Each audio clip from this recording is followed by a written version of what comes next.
Hello guys, video में बात करेंगे डायबिटीज़ मेलाइटस यानी कि मधुमेह के बारे में। जानेंगे इसके काउजेस के बारे में, साइंस एंड सिम्टम्स के बारे में तथा इन्वेस्टिगेशनल टेस्ट और ट्रीटमेंट में इस्तेमाल होने वाली मेडिसिन्स के बारे में। बात करते हैं डायबिटीज़ मेलाइटस की, मधुमेह की। तो डायबिटीज़ मेलाइटस यह एक ऐसी डिजीज़ है जिसमें ब्लड में ग्लूकोज की मात्रा बढ़ जाती है और इंसुलिन का प्रोडक्शन कम हो जाता है। साथ ही कार्बोहाइड्रेट्स का मेटाबॉलिज्म ठीक से नहीं हो पाता, जिसके चलते हमें डायबिटीज़ मेलाइटस यानी कि मधुमेह जैसी बीमारी हमें देखने को मिलती है। दोस्तों, बात करते हैं इस दिक्कत की क्लासिफिकेशंस के बारे में। तो क्लासिफिकेशंस में हमें डायबिटीज़ मेलाइटस दो प्रकार से देखने को रहता है, जिसमें हम टाइप 1 और टाइप 2 के नाम से जानते हैं। बात करते हैं टाइप 1 की, जो कि हम जानते हैं इंसुलिन डिपेंडेंट की। तो टाइप 1 में इंसुलिन डिपेंडेंट की यदि बात करें तो ऐसी स्थिति में बॉडी के अंदर पैनक्रियाज में बीटा सेल्स की अब्सेंस हमें देखने को रहती है, या साधारण भाषा में हम बात करें तो पैनक्रिया में बीटा सेल की डिसफंक्शनिंग देखने को रहे, तो इस स्थिति को हम इंसुलिन डिपेंडेंट या टाइप 1 डायबिटीज़ मेलाइटस के नाम से जानते हैं। बात करते हैं डायबिटीज़ मेलाइटस की टाइप 2 की, जो कि नॉन इंसुलिन डिपेंडेंट के नाम से हम जानते हैं। तो टाइप 2 नॉन इंसुलिन डिपेंडेंट भी हमें दो प्रकार से देखने को रहता है, जिसमें कि यदि हम पहली सिचुएशन की बात करें तो इसमें हमें गैस्ट्रोस्टेशनल डायबिटीज़ मेलाइटस देखने को रहता है, जिसके अंदर हमें यदि बात करें तो प्रेगनेंसी के दौरान ब्लड में ग्लूकोज का लेवल अगर बढ़ जाता है तो इस स्थिति को टाइप 2 नॉन इंसुलिन डिपेंडेंट की गैस्ट्रोस्टेशनल डायबिटीज़ मेलाइटस के नाम से हम इसे जानते हैं। बात करते हैं टाइप 2 में ही यानी कि नॉन इंसुलिन डिपेंडेंट की सेकेंडरी डायबिटीज़ मेलाइटस की। तो यह एक ऐसी कंडीशन होती है जिसमें कि पैनक्रिया में किसी प्रकार की इंजरी की वजह से कोई दिक्कत यदि हमें देखने को रहे, तो इस स्थिति को हम टाइप 2 यानी कि नॉन इंसुलिन डिपेंडेंट की सेकेंडरी डायबिटीज़ मेलाइटस की स्थिति से हम इसे जानते हैं। और यह हमें देखने को मिलती है जैसे कि कुशिंग सिंड्रोम का होना या फिर हाइपरथायरॉयडिज्म जैसी स्थिति अगर देखने को मिले तो हम इसे सेकेंडरी डायबिटीज़ मेलाइटस के नाम से जानते हैं, जो कि टाइप 2 का ही पार्ट टाइप 2 के पार्ट से ही हम इसे जानते हैं। गाइस, बात करते हैं डायबिटीज़ मेलाइटस यानी कि मधुमेह के काउजेस के बारे में, कारणों के बारे में। काउजेस की यदि बात करें तो इसमें हमें यदि टाइप 1 डायबिटीज़ मेलाइटस की बात करें तो टाइप 1 डायबिटीज़ मेलाइटस जिसमें कि पैनक्रिया के अंदर बीटा सेल की अब्सेंस या डिसफंक्शनिंग देखने को मिले, तो ऐसे में यह कारण आमतौर पर हमें किस तरह से देखने को रहते हैं। यह कारण हमें आमूमन देखने को रहते हैं जैसे कि जेनेटिक्स के चलते, या फिर बीटा सेल का ऑटो इम्यून डिसफंक्शन होना, या फिर वायरल इन्फेक्शन की वजह से बीटा सेल का डिस्ट्रक्शन हो जाना जैसी स्थिति में यह टाइप 1 डायबिटीज़ मेलाइटस की काउजेस या कारण हमें देखने को रहते हैं। गाइस, बात करते हैं टाइप 2 डायबिटीज़ मेलाइटस के कारणों की। जी हाँ, यदि बात करें टाइप 2 डायबिटीज़ मेलाइटस के कारणों के बारे में तो इसमें हमें ज़्यादातर देखने को रहता है एज फैक्टर या फिर ओबेसिटी। और एज फैक्टर और ओबेसिटी हमें टाइप 2 यानी कि नॉन इंसुलिन डिपेंडेंट की स्थिति में हमें देखने को रहता है। अब टाइप 2 डायबिटीज़ मेलाइटस में बात करते हैं इसके फर्स्ट पार्ट की, जिसमें कि हम गैस्ट्रोस्टेशनल डायबिटीज़ मेलाइटस की बात करें तो यह गर्भावस्था में होने वाला मधुमेह है, जो कि प्रेगनेंसी के दौरान डायबिटीज़ मेलाइटस की स्थिति यदि देखने को रहती है तो उसके काउजेस की यदि बात करें तो क्रोनिक पैनक्रियाटाइटिस या फिर पैनक्रिया में इन्फ्लामेशन या सूजन का होना, यह इसके कुछ काउजेस हमें देखने को रहते हैं। या फिर इसके कुछ दूसरे काउजेस की यदि हम बात करें तो उसमें प्री डायबिटिक पेशेंट यानी कि इस तरह की स्थिति उत्पन्न होना जिसमें कि प्रथम चरण में हमें यानी कि शुरुआती स्तर में डायबिटीज़ का होना, यह कुछ गैस्ट्रोस्टेशनल डायबिटीज़ मेलाइटस के काउजेस हमें देखने को रहते हैं। गाइस, काउजेस में ही हम बात करेंगे टाइप 2 नॉन इंसुलिन डिपेंडेंट की दूसरे पार्ट की, जो कि हम सेकेंडरी डायबिटीज़ मेलाइटस के नाम से जानते हैं।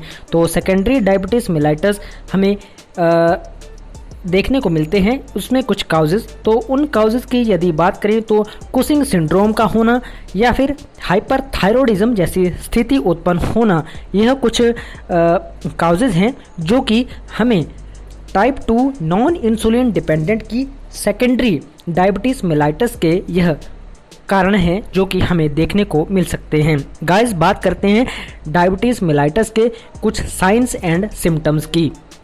साइंस एंड सिम्टम्स की यदि हम बात करें तो सबसे पहले परिभाषित करते हैं डायबिटीज़ मेलाइटस। डायबिटीज़ का मतलब है यूरिन का अधिक सीक्रेशन होना, तथा मेलाइटस की बात करें तो मेलाइटस का मतलब है यूरिन के साथ ग्लूकोज की अधिक सीक्रेशन होना। तो यह हमने जाना डायबिटीज़ मेलाइटस के शब्दों के बारे में कि हमने उसे किस प्रकार से परिभाषित किया। बात करते हैं अन्य साइंस एंड सिम्टम्स की। तो साइन एंड सिम्टम में सबसे पहले डायबिटीज़ मेलाइटस के साइंस और सिम्टम्स की यदि बात करें तो पोलीयूरिया यानी कि यूरिन की अधिक होना या यूरिन की अधिकता जैसी स्थिति यदि देखने को मिले तो यह डायबिटीज़ मेलाइटस यानी कि मधुमेह के कुछ साइंस हैं, सिम्टम हैं। साथ ही ऐसी ही स्थिति में अधिक भूख का लगना या फिर पोलीफेजिया होना के नाम से हम इसे जानते हैं।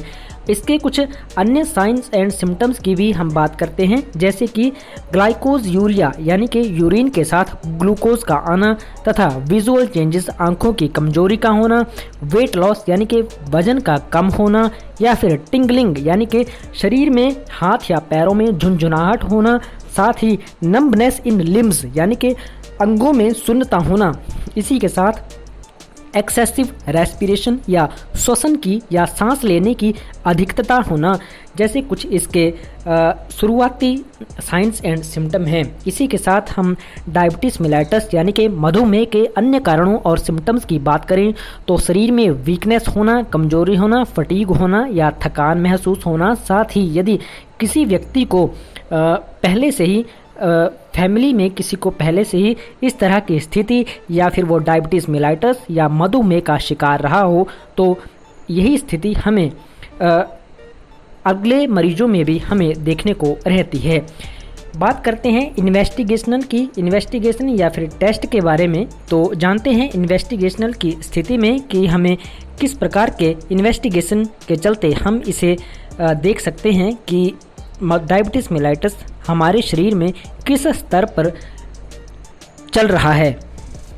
जनरल तौर पर यदि इन्वेस्टिगेशन की यदि मैं बात करूं तो यूरिन का एनालिसिस होना, साथ ही ब्लड शुगर टेस्ट का होना। यदि ब्लड शुगर टेस्ट की मैं बात करूं तो नॉर्मल फास्टिंग लेवल की बात करते हैं तो नॉर्मल फास्टिंग लेवल में 70 से 110 मिलीग्राम प्रति डेसीलीटर यह एक नॉर्मल रेंज रहती है। साथ ही नॉर्मल रैंडम लेवल की बात करें तो 200 मिलीग्राम प्रति डेसीलीटर से कम रहना ही इन्वेस्टिगेशनल की स्थिति में आता है। साथ ही बात करते हैं इसमें कुछ अन्य टेस्ट भी हमें देखने को रहते हैं, जैसे कि oral glucose test, weight monitoring test, food examination. ये कुछ इन्वेस्टिगेशनल टिप्स हैं जिसके ज़रिए हम डायबिटीज़ मेलाइटस यानी कि मधुमेह का पता लगा सकते हैं। वेट मॉनिटरिंग में वज़न का बढ़ना या वज़न का एकदम से कम हो जाना, आमतौर पर वेट लॉस की स्थिति हमें इसमें देखने को रहती है। साथ ही जैसे कि हमने बात करी फूड एग्जामिनेशन के चलते अंगों की सुन्नता होना, टिंगलिंग यानी कि झुंझुनाहट जैसे स्थिति के साथ ही वीकनेस, फटीग और एक्सेसिव रेस्पिरेशन जैसी दिक्कत के साथ विजुअल चेंजेस का होना, पोलीयूरिया यानी कि यूरिन की अधिकता होना, साथ ही पोलीफेजिया के चलते अधिक भूख लगना। इसके कुछ इन्वेस्टिगेशनल में यह सारी चीज़ें आती हैं। बात करते हैं जनरल ट्रीटमेंट के बारे में। तो गाइस ध्यान रहे कि किसी भी प्रकार की मेडिसिन का इस्तेमाल बिना डॉक्टर्स की प्रेस्क्रिप्शन के ना करें। प्रत्येक दवा का इस्तेमाल अपने डॉक्टर्स की देखरेख व उनकी बताई गई दिशा निर्देश को फॉलोअप करते ही प्रत्येक दवा का इस्तेमाल करें। मैं बात करूंगा जनरल ट्रीटमेंट के बारे में, जो कि हमें कई बार शुरुआती स्तर पर देखने को रहते हैं।